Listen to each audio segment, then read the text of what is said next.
Hi y'all, this is Eva from the book blog astriped.armchair.wordpress.com, and I'm here to talk about my library loot again.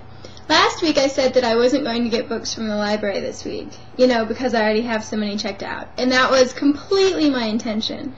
But holds that I had already placed decided to all come in. So I ended up with, not a ton of books, but 2 of them are huge, so we'll start with that. First we have Kristin Lavransdatter by Sigrid Undset. I don't speak Norwegian, so I don't know if that's how you pronounce that. This is one of them for the Chunkster Challenge. I decided I wanted to read 3 books that were over 1,000 pages this year. And so this one clocks in at 11:24. And isn't the edition pretty? It's got that cool, little thingy. I don't know what you call these, but I really like them on trade paperbacks. And I like the picture, too. So, I'm really excited about that. Danielle of A Work in Progress talked about her reading of it a while ago, and I've been wanting to read it ever since. And, because when it rains it pours, the other 1,000-plus page book that I want to read came in as well. A Suitable Boy by Vikram Seth. This one is over 1,400 pages. This is where I'm at. Woo! So, it's set in India right after their independence, and so far I'm really loving it.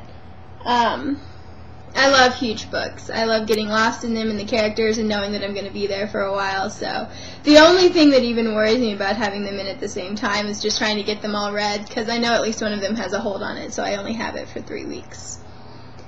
Then there's Bless Me Ultima by Rudolfo Anaya. This is for the Banned Books Challenge. And I'm excited about it because I don't read a lot of Latina fiction. I don't know what the right word for that is. And this is a classic. It's set, I think, in the 40s or 50s.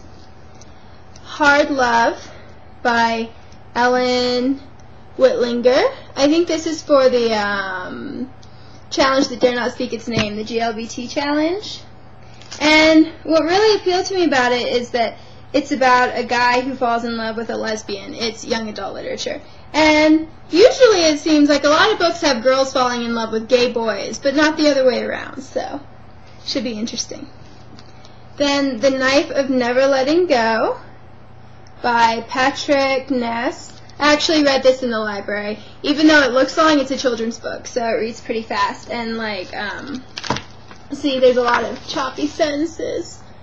Keeps the action going.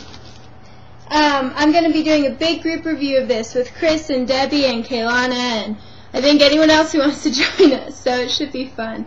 It's dystopian, so it's not my standard genre, and someone dies in it that made me really, really upset, but I got through it. Then there's Better. Try to fix the glare. There we go. By Atul Gawande. I read his book Complications, I think a couple weeks ago, and I loved it, and I wrote a gushing review about it. And so I put the next one on hold, and it decided to come in this week. The Forest of Hands and Teeth by Carrie Ryan. Yeah, don't you love that cover?